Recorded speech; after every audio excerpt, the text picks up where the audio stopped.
Yo creo que hay muchas formas de despedirse de la vida y realmente a mí me gustaría hacerlo como Oliver Sacks.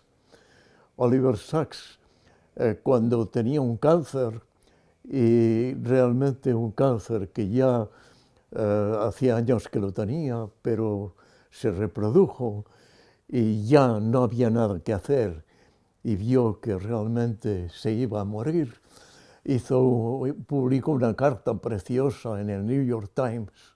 Es una carta que os recomiendo porque es la carta de un hombre que da gracias a la vida.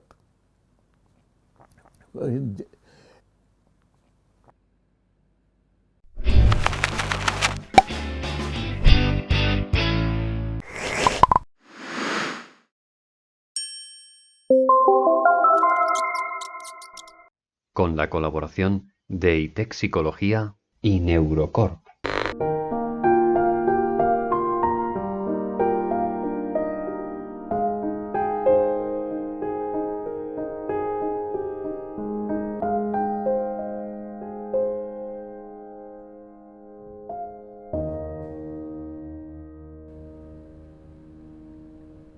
Nos gustaría que nos contara un poco, para empezar, cómo fue para dedicarse a la psicología, cómo fueron esos primeros comienzos por esta disciplina. Para dedicarme A la psicología.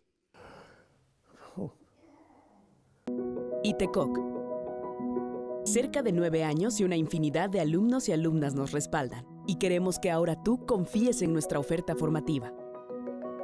Máster online en terapias conductuales en infantojuveniles y adultos.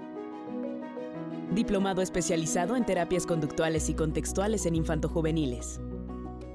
Contamos con becas del 30, 40 y hasta un 60%. Somos ITECOC, somos evolución. Fue un cambio de rumbo muy de un día para otro. Es decir, yo era perito eléctrico industrial ya y actuaba como tal y me ganaba la vida con 4 trabajos distintos. Tenía una familia, una mujer, 2 hijos pequeños, una suegra. Aquí en esta casa vivimos desde el año 60. Entonces se estaba elaborando la Universidad Autónoma de Barcelona, que todavía no existía el campus. El campus empezó en el monasterio de Sant Cugat. Y delante, que había un instituto que se cedió a la universidad, fue allí donde di mis primeras clases, que fue un seminario, ya no me acuerdo. Había un grupo que estaba cursando el segundo curso que se hizo de psicología en la universidad, pero el campus todavía no existía. ¿Por qué me dediqué a psicología? Pues mira, yo realmente no estaba contento con mi trabajo. Estuve varios años haciendo de ingeniero técnico en una fábrica que se montaba de acetato de celulosa. Era una fábrica inglesa, era una fábrica y que me permitió en aquel momento hacer algo que estaba prohibido, y yo tenía vuestra edad y estaba absolutamente prohibido, ¿no? Y tuvo que ir el gerente, y era una gran fábrica, para la Capitanía General al final de las Ramblas y hablar con el gran jefe para que me hiciera un permiso especial para poder salir de España. Entonces, para mí fue una oportunidad porque me permitió, en una época en que nadie podía salir, ir a Inglaterra, a la Court of Limited, que era la fábrica madre muy importante, y hablar con los ingenieros y los técnicos de allí. Entonces me permitió conocer un mundo que en aquel momento estaba prohibido. Luego también me permitió ir a Suiza, a Francia, a otros sitios. Realmente para mí fue una gran suerte porque tuve ocasión de conocer Europa en un momento en que la gente de vuestra edad no podía porque estaba en edad militar. Entonces, ¿por qué después de esto, de actuar como ingeniero eléctrico durante pues varios años y montar una central para la empresa, entonces, ¿por qué me decidí? Pues yo de este trabajo pasé a tener 4 trabajos distintos para poder ganarme la vida y poder tirar adelante la familia. Y se estaba montando la Universidad Autónoma y uno de los que la montaba era un catedrático de la Universidad Central de Barcelona, y les dijo a unos compañeros que ya habían entrado, como era Josep Toro, que ahora lo comeré con él, y como era Joan Massana o Vilma Penza, otra gente que ya estaba dando clase en el primer curso. Entonces les preguntó, ¿y por qué, Ramón, que yo realmente he leído alguna cosa suya? Yo había publicado cosas en revistas de sociología. Dice, ¿y por qué no podría ser? Y dijeron, es que no tienen la titulación necesaria. Es decir, se precisa para dar clases en la universidad, se precisa un grado superior, y él dice que tiene grado medio. Y decirle que venga a verme. Y un día pues fui a verle y en 10 minutos cambió mi vida. Me dijo, mira, está muy claro, ahora en la Universidad de Barcelona, en la otra universidad, en la universidad que en aquel momento existía, pues se abre un nuevo ciclo y un nuevo plan de cursos en el cual ya se podrá hacer psicología solo con 3 asignaturas que no son de psicología, que eran, si no recuerdo mal, inglés, pues estadística, y no recuerdo ahora las asignaturas que había también que cursar, que no eran de psicología, pero todas las demás eran de psicología. Y yo pues lo pregunté a mi mujer y mi mujer dijo, adelante. En aquel momento pues vivíamos de una manera muy austera, y bueno, pues yo me fui y me matriculé.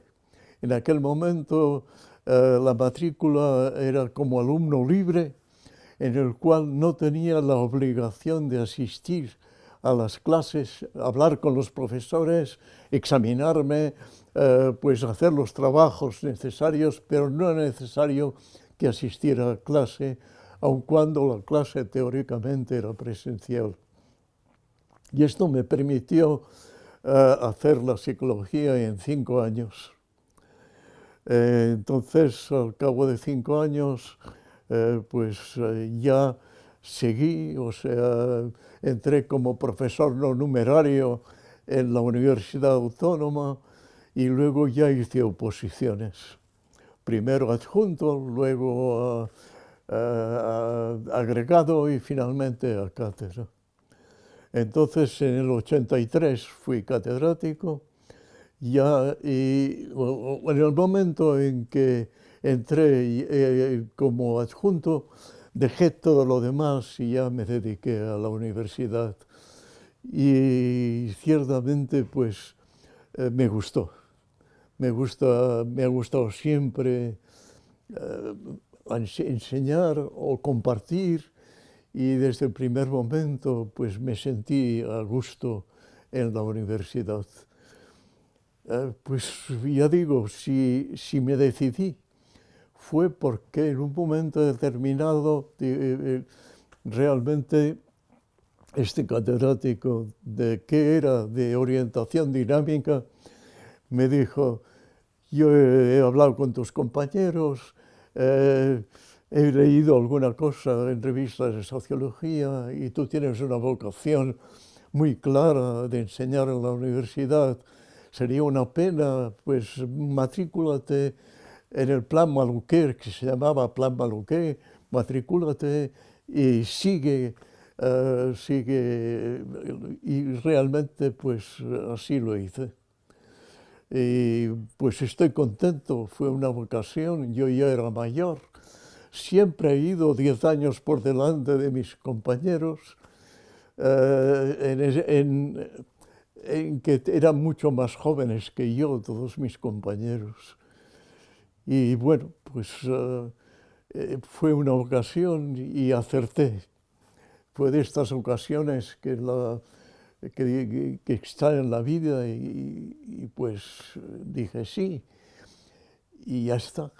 Pues, y seguí por ahí y ya cuando me jubilaron, no me jubilé, en la universidad fue en el 2001 y yo les dije, me hicieron una cena los compañeros y tal, y digo, quieren jubilarme pero no lo van a conseguir. Y así he seguido hasta ahora. He ido cambiando, di clases un año en el Colegio de Abogados de Psicología Jurídica. Me metí en muchas cosas, en psico-oncología, me metí en el SIDA, me metí en muchas cosas. He sido una persona muy curiosa y creo que la curiosidad me ha ayudado y he tenido suerte, esta es la verdad, he tenido suerte. Acaba de comentar que le gustaba mucho ser profesor, que le gustaba mucho ser docente, ¿no? ¿El? Que le gustaba mucho dar clase en la universidad, ser docente. Sí. ¿Qué es lo que más le gustaba de todo ello y cómo era usted como profesor? Bueno, tuve mucha libertad en mis clases. Cuando ya, primero fue más difícil, pero luego cuando ya conseguí la adjuntía y después la cátedra, tuve plena libertad para organizar mis clases. Y entonces lo que me interesaba eran cosas muy diversas. Y pues hicimos psico-oncología, que no había. Me pregunté un día qué se hace con los enfermos de cáncer. Y entonces lo que hicimos en la clase era de unos 30 alumnos muy motivados. Los dividí en grupos de 2 y los envié a todas las hemerotecas que había en Barcelona, en el Clínico, en el Hospital de San Pablo, en la Academia de Ciencias Médicas, a que, contando de aquel momento a 10 años antes, pues me leyeran una revista concreta que antes ya había conocido por el jefe de oncología. Antes que de todo fui a hablar con el jefe de oncología del Hospital de San Pablo, el doctor Subías, y le dije, mire, yo estoy en la Autónoma, soy psicólogo y me gustaría hacer alguna cosa. Lo único que en el campo de la oncología, lo único que le pido es que me deje asistir, o sea, que me deje asistir a una persona que enviaré pues a los interrogatorios de los nuevos pacientes, etcétera, y luego que me diga cuáles son las principales revistas de oncología en el mundo. me dio el nombre de 4 revistas de oncología de primer nivel, eran americanas. Luego pues añadí el New England y el Lancet, y entonces repartí una revista para cada 2 de los alumnos y los envié con el mandato, digamos, o con la sugerencia de que miraran 10 años atrás y todo lo que encontraran de psicología en revistas que eran todas médicas, sacaran una fotocopia y trajeran las fotocopias. No había mucho en aquella época y fue relativamente fácil encontrar campos de interés. Los distribuí y entonces el trabajo aquel año consistió en que en grupos individualmente o en grupos de máximo 3 personas trabajaran un tema concreto sobre cáncer, en el cual pudiera intervenir o hubiera intervenir. En aquel momento no hubiera intervenido, pero podría intervenir un psicólogo.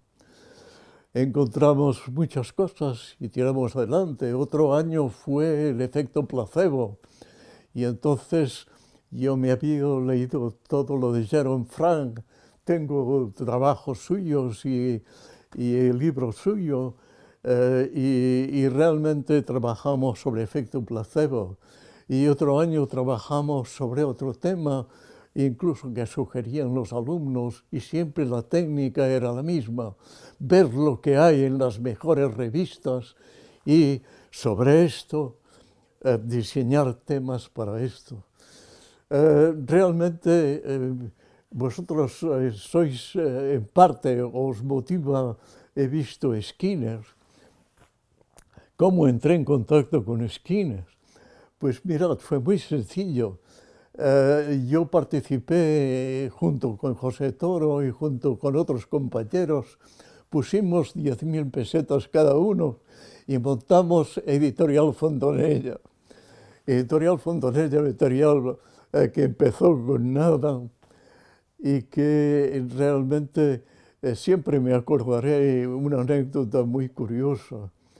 Lo primero que hicimos es, la editorial no se tenía que decir Fontanella, se tenía que decir Ágora, y había que pedir permiso al ministerio. Pedimos permiso y con todo lo que pedían en aquel momento, y nos dijeron en el último momento que ya teníamos alquilado un pequeño despachito en la calle Fontanella. Nos vino un telegrama del ministerio que nos decía que ya estaba concedido Ágora y que no se podía utilizar. Y pasamos sentados en el suelo porque todavía no había ni sillas ni mesas, un pequeño despachito de nada. Nos pasamos toda una tarde pensando cómo se podría llamar. Y al final de todo, a uno le dijo, pues mirad, estamos en la calle Fontanella, pues llamémosle Fontanella. Y le llamamos Fontanella por casualidad. Entonces siempre me acordaré de que había un jesuita que era amigo y que había pasado un tiempo en el Vaticano. Y hablamos con él y nos dijo, ¿y la editorial que habéis fundado, cómo se llama? Y dijimos, Fontanella. Digo, ¡oh, Fontanella! ¡Qué bello! ¡Qué hermoso! Es fuente pequeña. Y él tenía esta fineza vaticana que dice. Y bueno, en Fontanella fue uno de los primeros libros que salió, fue Informes sobre la información, que estaba en la cárcel en aquel momento todavía, ¿cómo se llama? Hombre, uno muy conocido que ha hecho luego grandes, muchas cosas. Ahora, este es el problema de mi edad. Este es un nombre que sé perfectamente, pero que se va. No lo encuentras. Entonces, informe sobre la información, el drama sexual de la mujer árabe, hicimos una serie de libros y entre ellos mandaron un libro para leer y me lo dieron a mí. Y era Walden II. Entonces fue una casualidad. Yo leí el libro y dije, sí, vale la pena traducirlo. Y me encantó. Es un libro que literariamente no vale mucho, pero en cambio tiene ideas muy originales. En aquella época a mí me impactó. Entonces entré en contacto con Skinner, le escribí directamente. Yo no estaba en la universidad en aquel momento, no había cursado los cursos, pero le escribí y le dije, me gustaría que hemos traducido Walden II y le enviamos cuando salió el primer texto, que la primera edición tiene un prólogo mío muy... Después desapareció porque Skinner quiso poner un prólogo, yo dije 2 prólogos no, y quité el mío, pero en la primera edición sí está. Entonces, un prólogo amplio hablando de la obra de Skinner. Probablemente fue lo primero que escribí sobre Skinner, este prólogo. Entonces, Skinner me contestó en una carta manuscrita y me dice, yo le pregunté, me gustaría saber cuál es, a su juicio, el mejor libro suyo que se ha publicado en Estados Unidos, porque cuando se publicó Walden II y hacía muchos años que estaba publicado en inglés, pero no en castellano. Entonces, él me dijo, sin dudarlo, Ciencia y Conducta Humana. Y con él y otros, con Sechenov, con Luria, realmente, pues, ¿cómo se llama? Bueno, Sigman, una serie, pues iniciamos Massana, Toro, Massana y yo, iniciamos de alguna manera una colección de psicología que se llamaba Conducta Humana, en la cual era de orientación conductual y de alguna manera miramos de publicar también en un espíritu amplio cosas que no eran estrictamente conductistas, sino fue una colección que fue anterior y fue cuando se creó el título de psicología y la carrera de psicología aquí. Entonces, muchos de los títulos nuestros y de una editorial de Trillas México fueron realmente lo que se publicó, que también los de Trillas México, orientación conductual, fueron lo que se utilizó en las universidades nuestras para formar a los primeros psicólogos de aquí. Con Skinner hubo una pequeña correspondencia.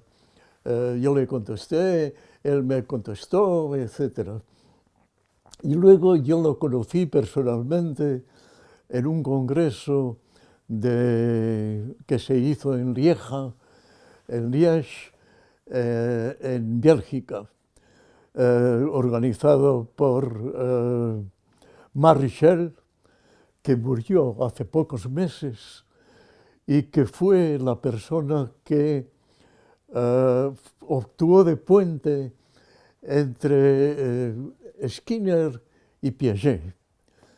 Yo conocí a Piaget en el Congreso de 1976, donde entré en contacto con Rubén Ardila, entré en contacto con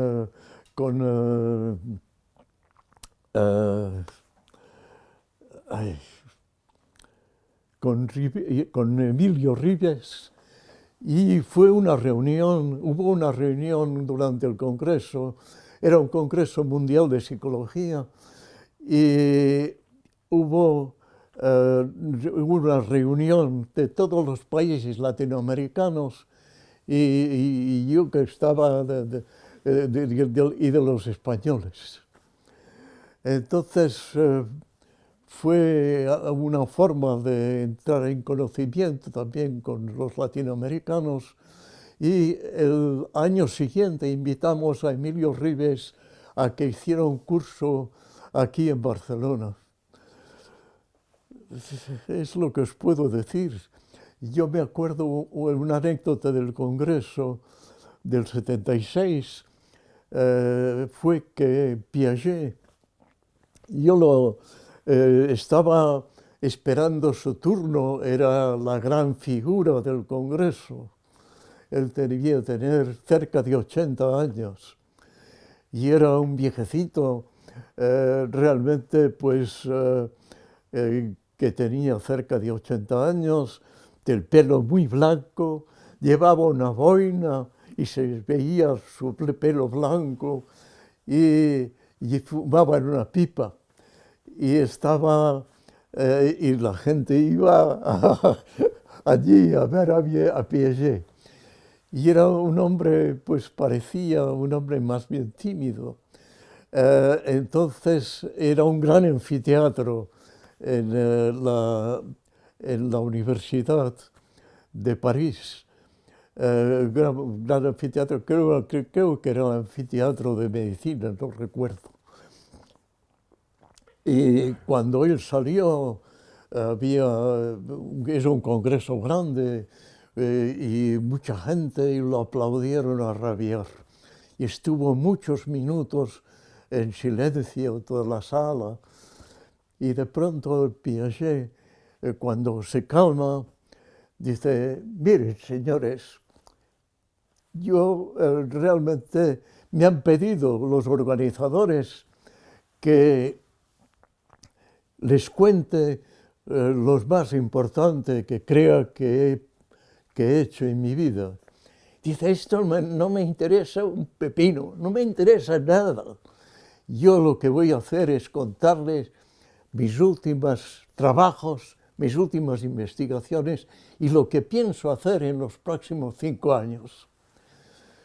Y lo hizo con una fuerza tal. Y era un viejecito pequeño, era un viejecito blanco, con el pelo blanco, y se creció. Y yo pensé, y lo escribí en algún libro, yo quiero ser como él. En lo posible, me gustaría tener esta fuerza que tiene este hombre en este momento.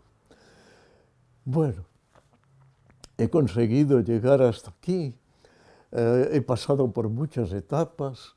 La última etapa ha sido la etapa, digamos, que me he dedicado a la última etapa de la vida y a la que sigo realmente, pero otros temas me siguen interesando. Yo creo que hay muchas formas de despedirse de la vida y realmente a mí me gustaría hacerlo como Oliver Sacks. Oliver Sacks, cuando tenía un cáncer, y realmente un cáncer que ya hacía años que lo tenía, pero se reprodujo y ya no había nada que hacer y vio que realmente se iba a morir, publicó una carta preciosa en el New York Times. Debía ser en 2015, si no recuerdo mal. Es una carta que os recomiendo porque Es la carta de un hombre que da gracias a la vida.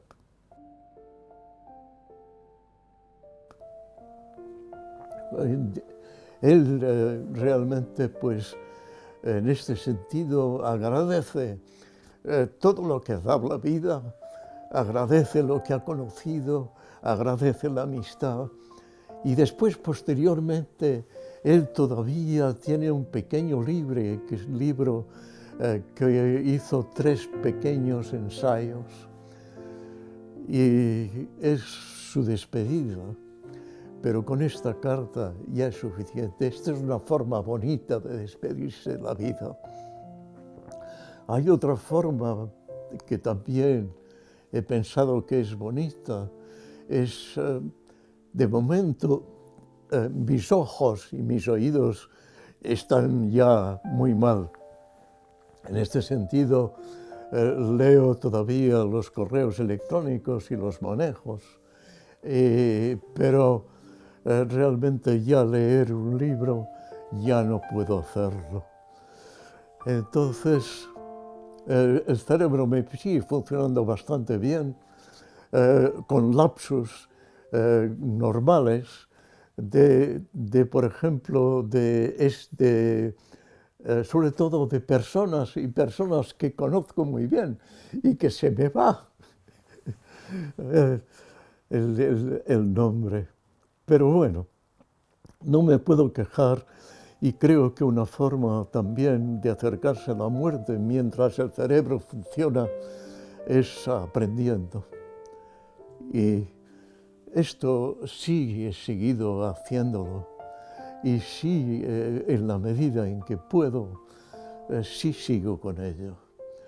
Entonces, yo diría que de las maneras que hay de despedirse la vida es esta, si hay suerte.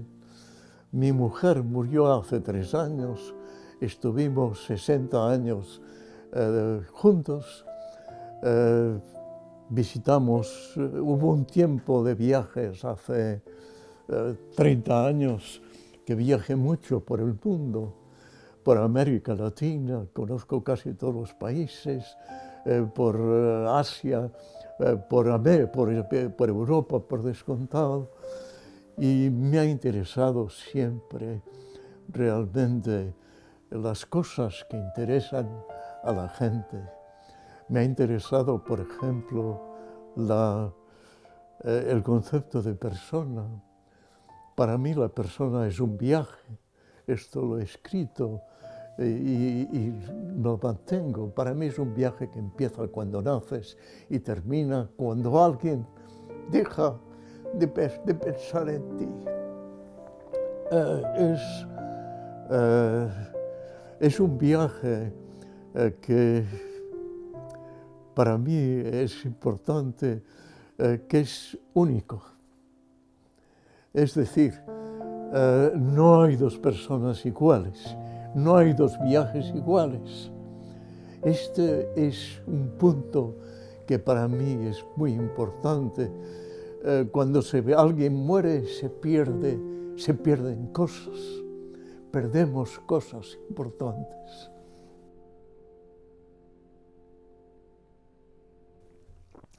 Skinner, porque os interesáis mucho por Skinner, a mí me pareció una persona, pude conocerlo en Bélgica, pude hablar con él, también conocí a su mujer, que su mujer se dedicaba a llevar niños a los museos, y él era una persona más bien tímida.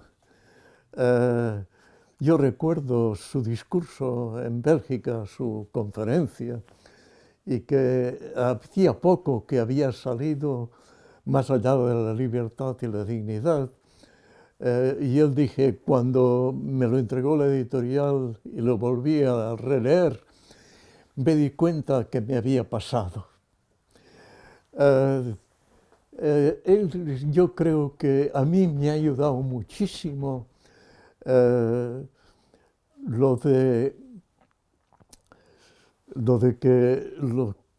una idea suya que me ha acompañado siempre y que creo que sigue siendo válida, bueno, me dijo dos cosas. Una la leí en uno de sus libros, y es que si encuentras algo interesante, deja todo lo demás y estúdialo. Y otra, ¿qué es la que iba a decir? Y se me ha ido. ¿Sobre qué hablaba? Sobre Skinner. Sí. Lo que te había dicho Skinner, que te había marcado mucho. Sí, si querés lo repito. Sí.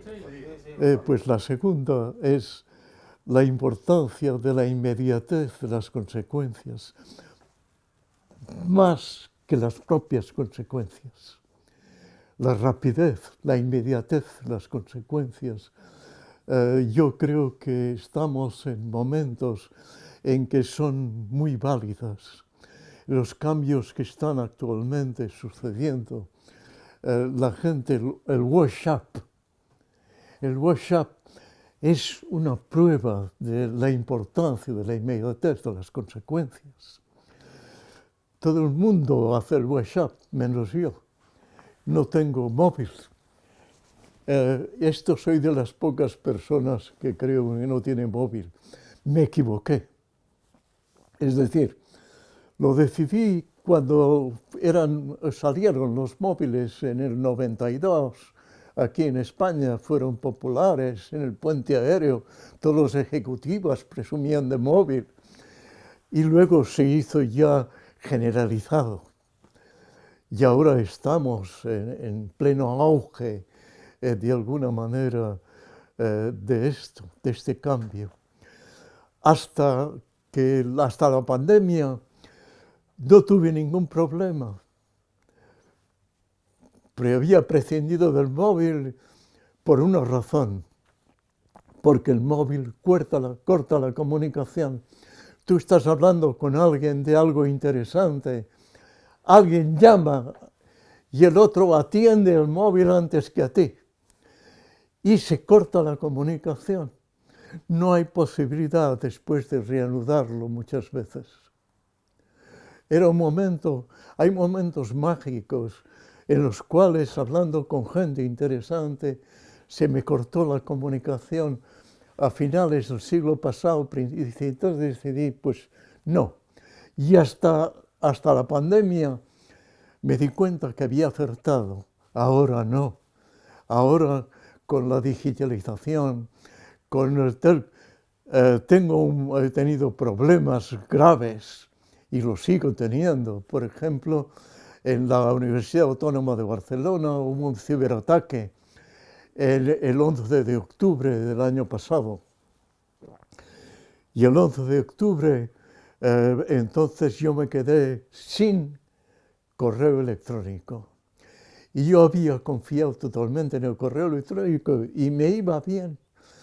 Yo enviaba cosas cada semana durante 4 o 5 años. He enviado cosas a 1000 personas de todo el mundo que he ido conociendo en mis viajes, en los congresos, en los encuentros, y les iba tomando nota de sus correos electrónicos, y cada año esto ha desaparecido.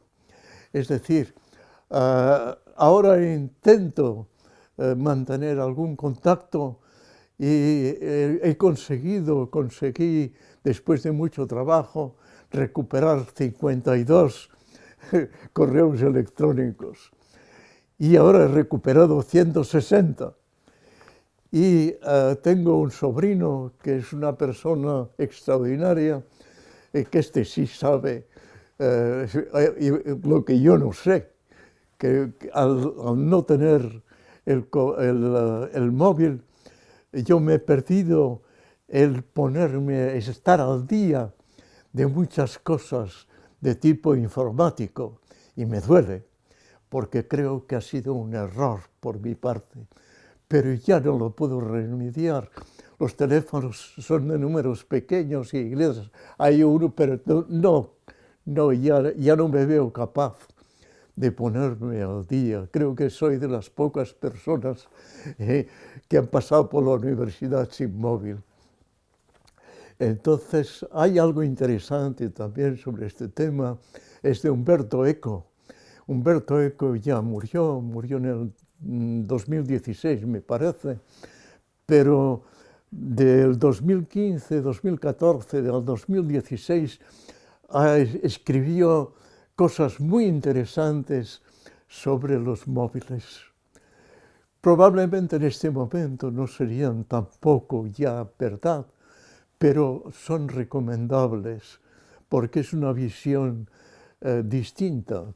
No va contra el móvil. Yo en un momento determinado tampoco nunca he estado contra el móvil y he creído que realmente el móvil era muy útil para muchos compañeros, pero a mí no me era útil. Me he equivocado y lo lamento porque ahora tendría más posibilidades de comunicar de las que tengo. Pero, ¿qué le vamos a hacer?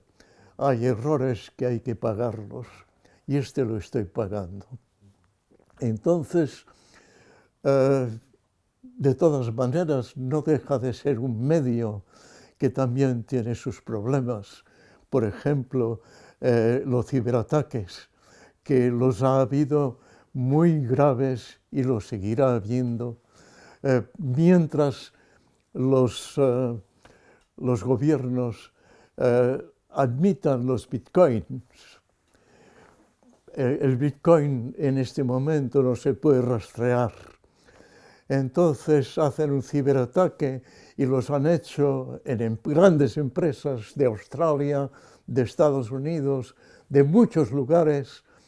Han empezado también con las universidades, incluso hospitales, y al no poder rastrear, ellos piden, me parece, los rumores, no lo sé con seguridad, pero me parece que pidieron 3 millones para restaurar y creo que no los han pagado. Entonces la Universidad Autónoma no ha sido durante un tiempo, ha habido problemas y han tenido que volver a la tiza y la pizarrón. Es decir,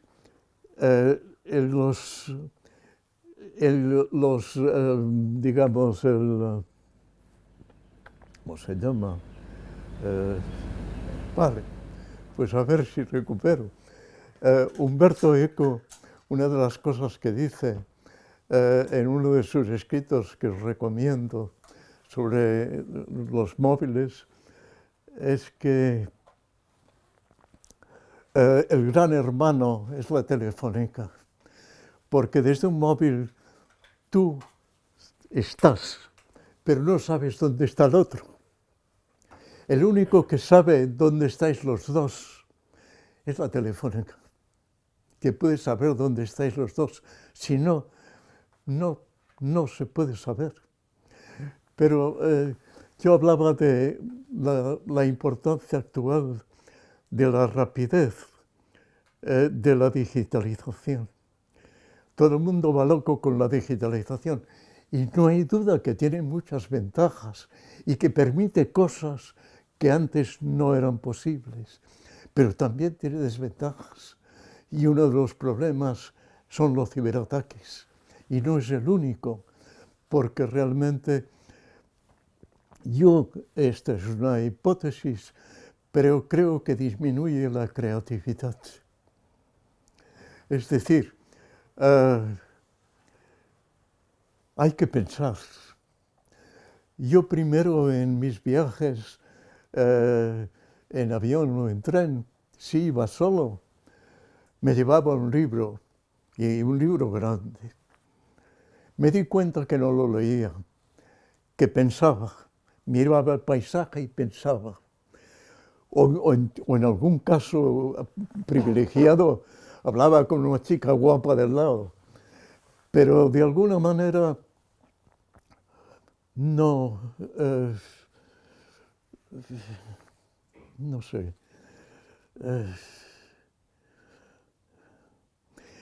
no realmente me servía el libro para nada. Me leía novelas, era igual novelas que cosas interesantes. Entonces decidí pues llevarme libros más pequeños. Al final decidí llevarme solo poesía. Y me di cuenta que incluso de poesía leía solo un verso, unos pocos versos. Y entonces me di cuenta que los viajes eran para pensar. Cuando viajo solo, siempre que he viajado solo, me gusta pensar. Y creo que es una de las ocasiones, o ver y pensar. Y esto es algo que ciertamente pues a mí me sirve y me ha ayudado, y creo que esto mis compañeros siempre se llevaban su ordenador fijo, ahí móvil, su ordenador portátil, y todos con el ordenador portátil. Bueno, yo he querido un ordenador fijo porque realmente yo cuando me interesa voy al ordenador, pero no lo tengo conmigo, que es uno de los problemas del móvil. Hay no mucho, pero un 10% que quedan adictos al móvil y que en vacaciones no saben ir al campo sin el móvil.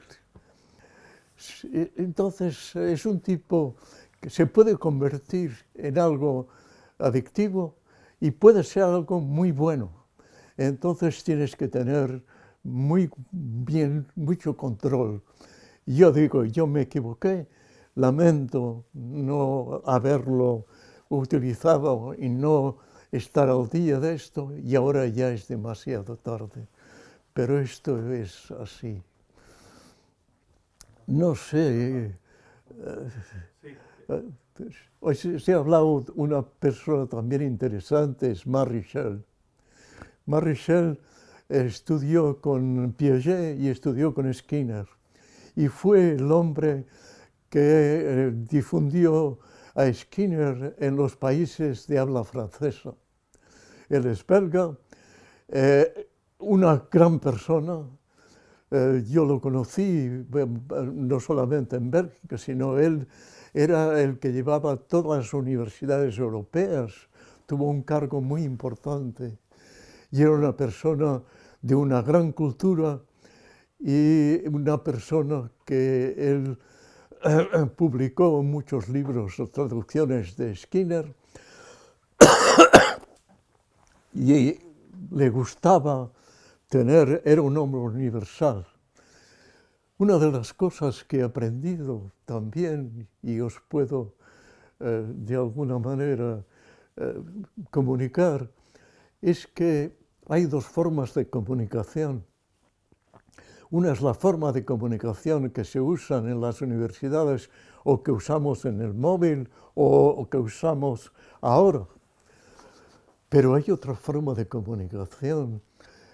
Hay otra forma de experiencia, hay otra forma de inteligencia, que es la inteligencia tácita, que esta la vamos adquiriendo con la simple experiencia de la vida, con los amigos, con las películas, con las novelas, con los viajes. La vamos adquiriendo sin que nos demos cuenta, pero forma parte de nosotros. Y en un momento determinado nuestras decisiones son en parte fruto de lo que aprendemos de una forma, yo diría, pues clásica, por lectura, por transmisión oral, por tal, y otra que aprendemos sin darnos cuenta.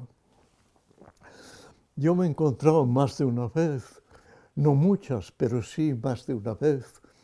Recuerdo que a la salida de un cine, detrás mío, yo iba con mi mujer, y detrás mío, un poco detrás, salió una una mujer más joven detrás. Y se acercó y me dice, ¿usted es Ramón Bayer?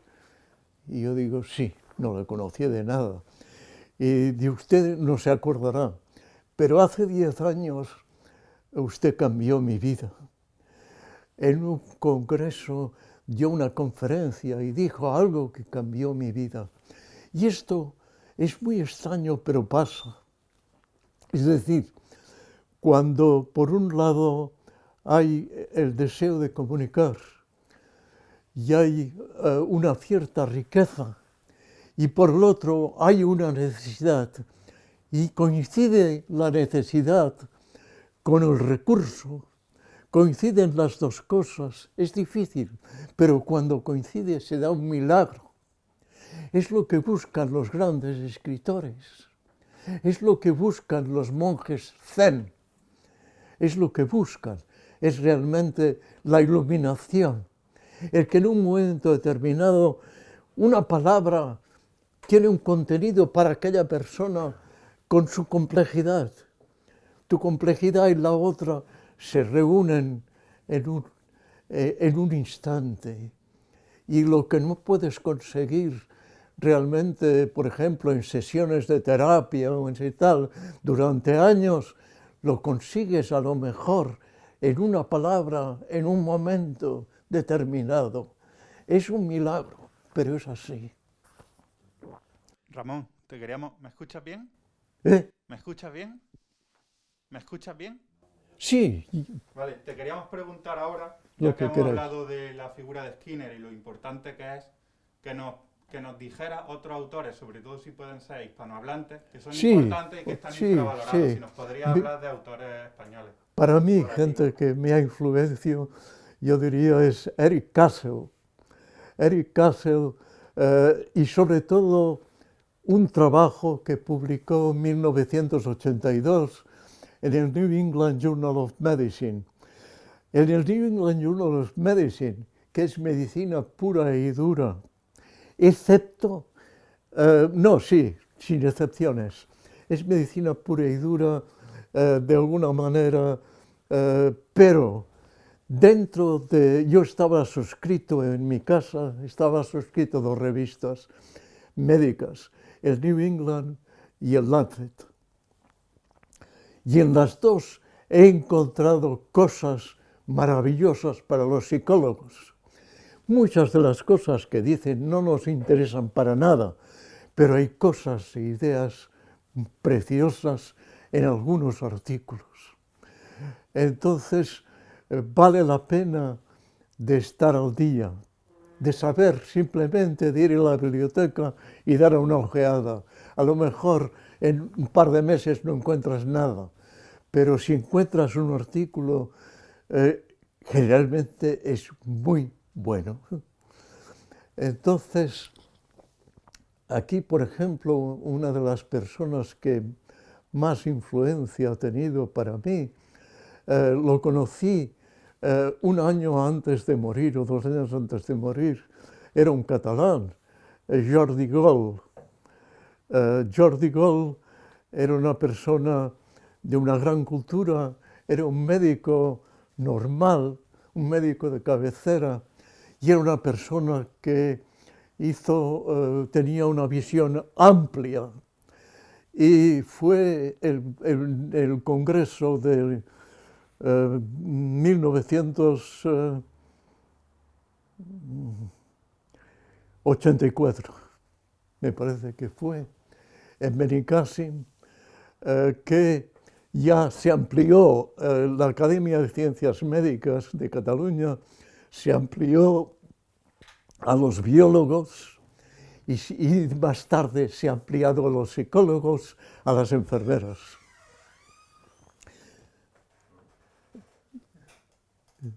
No os preocupéis, es mi hija que está allí. Si acaso te ha cerrado la puerta. Que no sabíamos si habían entrado ladrones o algo. No, es mi hija, Vale. que no ha querido salir. Bueno, no sé de qué íbamos ya. Estábamos hablando de autores... Ah, sí, autores. importantes, aparte Pues de mira, está Eric Kassel, está Jordi Gold, que es una persona que escribió muy poco, pero aquí ha sido un gran referente y cambió el espíritu de la Academia de Ciencias Médicas y le dio una gran amplitud. Y los congresos que se celebraban antes de la guerra, porque tienen ya mucha antigüedad, son congresos aquí hay cosas muy buenas. Por ejemplo, una de las cosas en salud más interesantes es la revista que publican cada 4 meses, que es Annals de Medicina, un artículo, publican un artículo traducido de las mejores revistas. Y este artículo, en general, el 70% es para psicólogos, está escrito por un médico muy bueno, y traducido por 2 médicos, es en catalán, y tienen lo mejor de lo mejor, han elegido lo mejor de lo mejor del New England, del Lancet y de revistas de primera línea, de modo que puedan ser buenas para todos los sanitarios, sean los que sean. Son generalmente cosas muy claras. Hay artículos de Peabody, por ejemplo, Peabody tiene un discurso, es un médico canadiense que hace ya un tiempo que ha muerto, pero a principios de siglo pronunció, no de este siglo, bueno, hace muchos años, pronunció un discurso en Harvard, en la Facultad de Medicina, que es una preciosidad. Entonces, esta es la colección de artículos que han traducido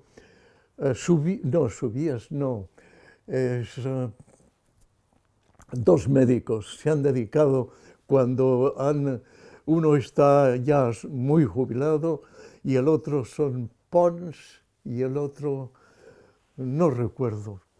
Pero esto os lo puedo enviar si queréis, me lo pedís y os lo envío. Entonces han elegido, y me parece que hay 30 o 40 artículos extraordinarios que el 70% son para cualquier profesional, sea quien sea. Y son claros, limpios,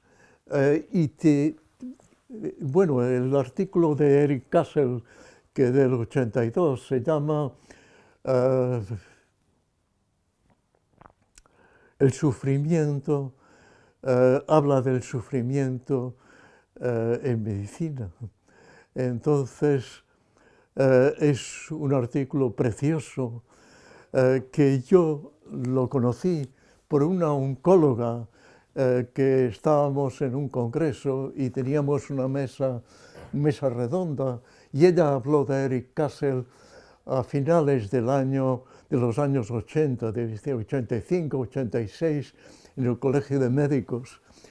Y a mí me encantó lo que dijo, porque habló del sufrimiento. Hay algo también muy interesante.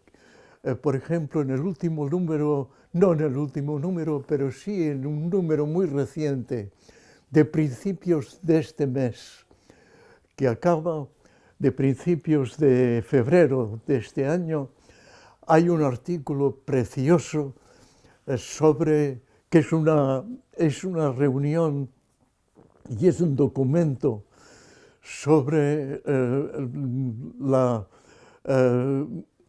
sobre todo lo que en este momento hace falta, sobre el cambio climático, sobre valores. Habla sobre valores. Que el Lancet te hable sobre valores, esto es un cambio cualitativo. Te habla de la muerte, pero te habla de la muerte desde el punto de vista de los valores. Y esto es nuevo, y es de este mes, es de principios de este mes.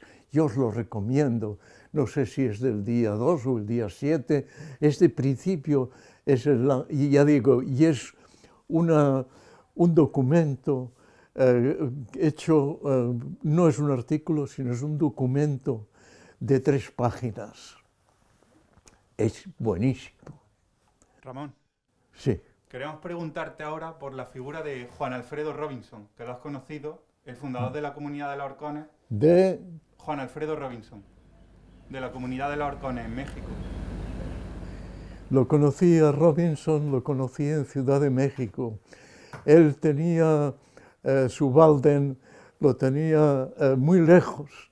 Entonces, antes de ir a México, en mi primer viaje, yo le escribí, porque conocía la existencia de esta comunidad. Y le dije, yo voy a ir a México, entonces ya nos veremos. Pero me encontré que Ciudad de México está a 2000 kilómetros de donde estaba él y no me fue posible desplazarme el primer viaje. En México he estado unas 6 o 7 veces. Entonces, en uno de los viajes, sí, él vino a Ciudad de México a un congreso y nos conocimos a él y a su mujer. Una mujer preciosa. Entonces, bueno, una persona muy humana, muy agradable. Luego él vino aquí a España a crear unas comunidades y aquí, pues, me parece que tuvo un ictus, no sé exactamente lo que pasó, pero lo ingresaron en el clínico, su mujer también estaba, yo estuve con ellos.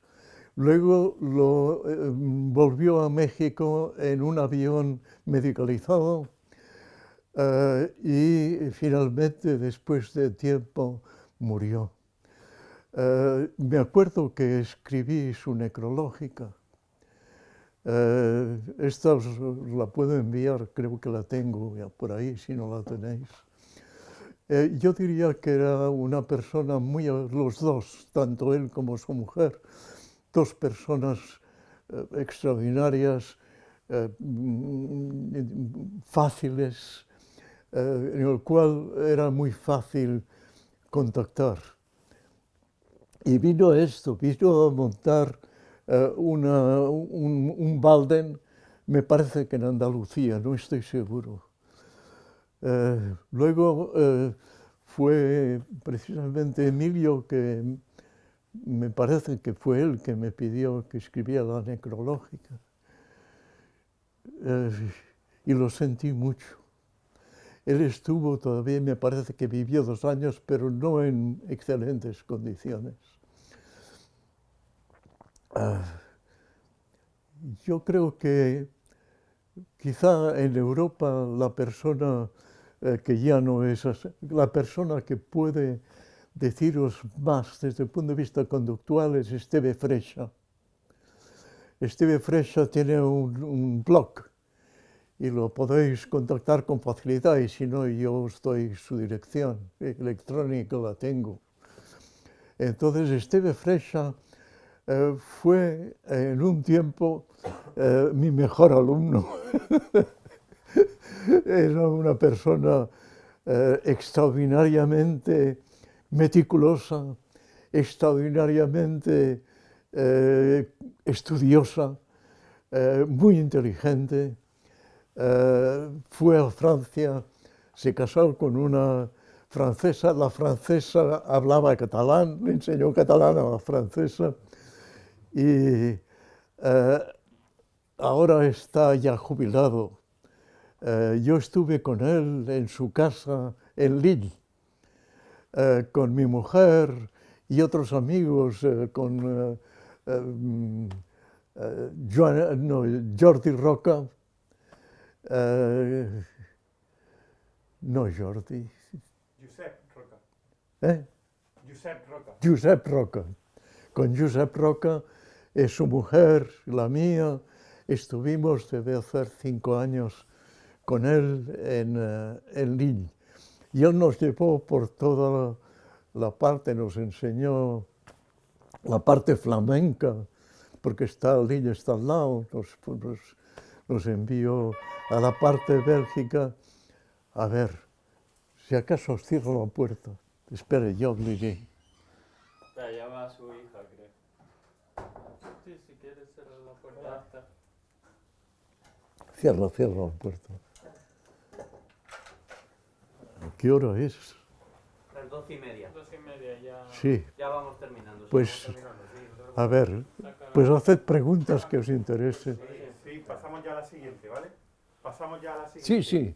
Vale, pues queríamos preguntarte por tu libro de 1974, Una introducción al método científico. Tú alguna vez creo que has dicho que el libro está un poco sobrevalorado. Sin embargo, para nosotros nos parece un libro muy bueno, muy infravalorado. Y queríamos saber qué opinas a día de hoy de ese libro y de su importancia. Bueno, no lo he leído recientemente. Probablemente es un libro quizá algo dogmático. Es decir, a mí me parece que es un buen libro, que es un buen libro de iniciación y que es un libro para entrar de una manera más científica, si queréis, que otros en este mundo. En este momento quizá no lo escribiría como lo escribí, bueno, seguro, pero algunas ideas me siguen siendo válidas. Y básicamente, y esto siempre me ha acompañado y para juzgar las cosas me ha ayudado.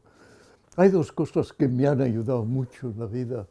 Una es esto, concretamente, de Skinner, de la importancia de las consecuencias inmediatas, sobre todo la inmediatez.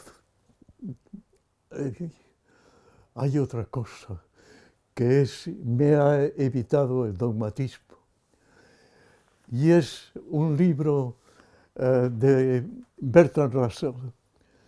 Lo leí antes de entrar en la universidad.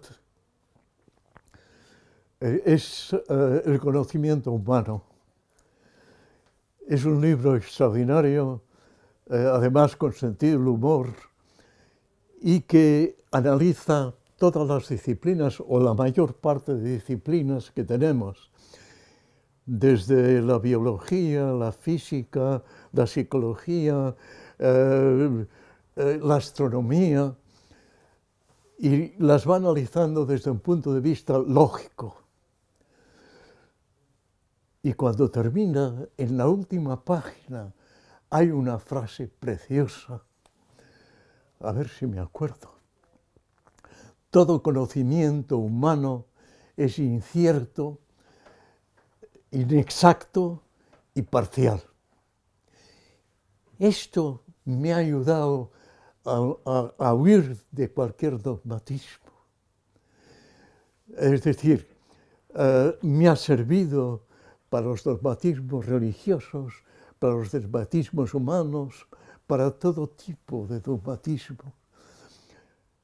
No creo que pueda ser dogmático, no sabemos nada. Lo único cierto es que sabemos muy poco, que hemos adquirido algunos conocimientos sobre pocas cosas, pero que somos unos ignorantes. Y esto es lo único que es cierto. Entonces, esta frase y lo de las consecuencias inmediatas son cosas que me han ayudado mucho en mi vida. Hay más cosas, pero estas son especiales para mí. Igual que la figura de Bertrand Russell, que a los 93 años iba en una manifestación de estudiantes contra la guerra atómica, que en aquel momento estaban las armas nucleares. Y él, ya digo, un viejo de 93 años, iba con una pancarta. Realmente hay cosas interesantes. Y yo, una de las cosas que he aprendido más es de las biografías y de las autobiografías. Y usted, como acaba de decir, o sea, Bueno, somos... me puedes llamar de tú, no Sí, os lo he dicho, pues pero Ramón, desde el principio esta ha sido una lucha que al final no lo he conseguido porque me viene ya muy viejo, pero que al principio yo les pedí a los estudiantes, yo era joven, y pedí a los estudiantes que me llamaran de tú, que yo no me sentía a gusto llamándoles a ellos, que ellos me llamaran de usted y yo les llamara de tú. Y tampoco me sentía a gusto llamándolos de usted. le Perdona. quería, le quería preguntar, ya que ha estado también muy cerca de la psiconcología, de la psicología Sí. de la vejez, de todos estos mundos, pues al final, si tuviéramos que buscar un sentido a la vida para lidiar con esa incertidumbre, con esa ignorancia de la que hablaba, ¿qué sentido le podría buscar? El sentido te lo tienes que buscar. Es lo mismo, por ejemplo, vamos a ver, es otro autor que lo conozco muy bien.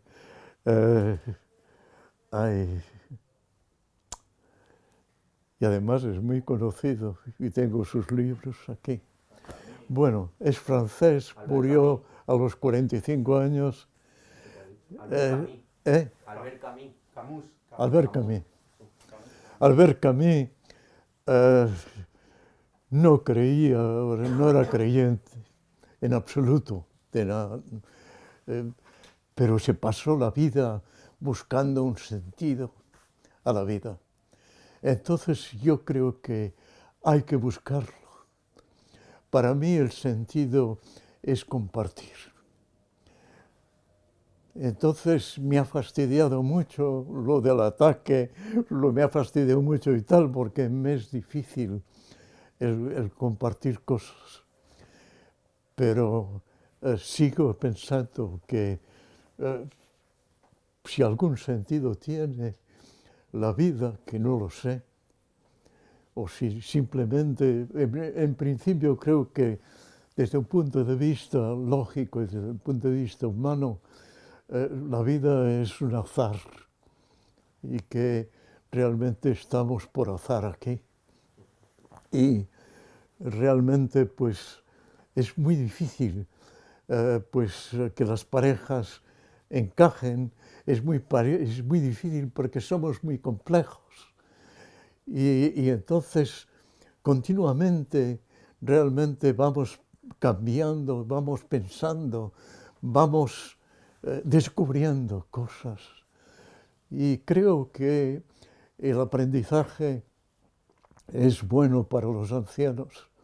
Y esto sí, si la vida tiene un sentido o no, no lo sé.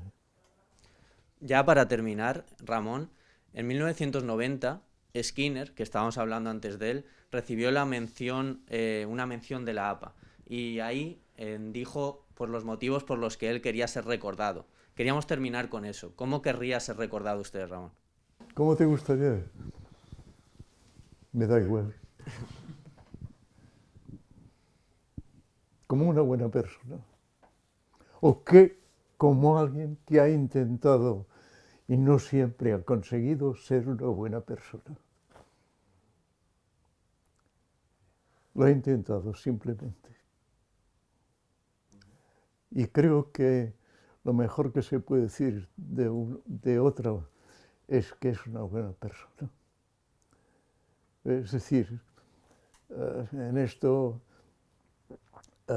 mi padre no era un intelectual, era un electricista y yo siempre lo he pensado en él como una persona de una gran integridad.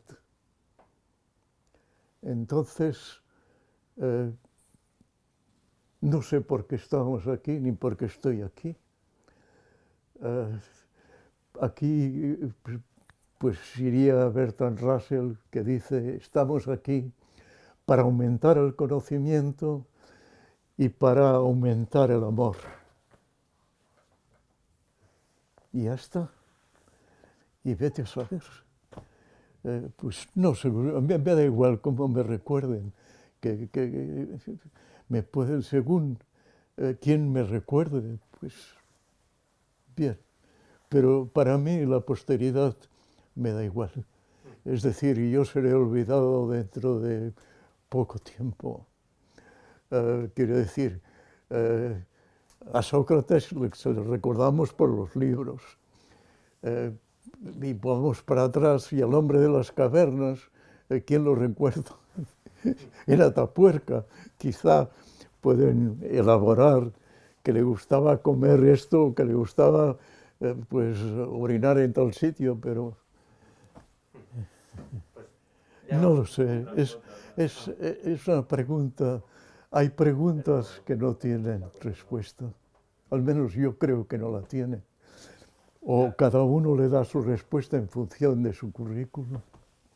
Sí, te queríamos preguntar también para terminar, ¿qué nos podrías decir sobre el miedo a la muerte? Sobre el miedo a la muerte y si este tiene sentido o no para usted. Sí, bueno, claro que tiene sentido porque desapareces, pero te diría lo de Epicuro, que si has muerto no te tiene que preocupar por nada, y si no has muerto es que estás vivo. Quiero decir, el problema no es la muerte, el problema es el dolor que puede preceder a la muerte. El problema es lo que tú puedas sufrir o puedas ver sufrir a seres queridos o a gente que quieres. Esto sí que te separa de la muerte, pero la muerte en sí no es, yo creo que no es nada.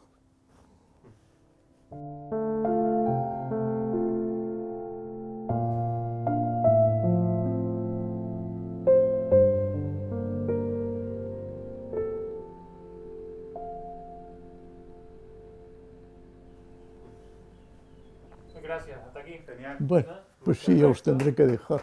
Sí, por eso. No. Una fotillo rápido. Ramón, ¿te haces una foto con nosotros rápido? Sí, que con todos vosotros si queréis. Claro que sí. Luego te la enviamos por email. Muy bien. Mira, se acabó la batería. Ahora mismo. Sí. Ahora tengo... Se sí, acaba de sí. terminar la batería de la cámara justo al mismo tiempo. Bueno, como queráis. Espera, Ramón, un segundo. Te grabo un par de planos y te quito el micro. Si queréis aquí, veréis, esto es lo mismo, la mesa, las sillas y este rincón se hizo especial. Y esto reproduce un sitio donde fui muy feliz, que es el Goldener Adler, que es una posada, ahora ya es un gran hotel, pero era una posada cuando estuve en Innsbruck, y fue donde Goethe escribió algunas de sus obras, y era maravilloso, era maravilloso. Espera, Ramón, un segundo, que te grabo. ¿Te quitamos el ese, por favor? Espera, que... Vale. Haz como si estuvieras en tu casa tirado. ¿Eh? Haz como si estuvieras viendo la Ya tele. estoy en mi casa. Sí. Transitoriamente, pero estoy en mi casa.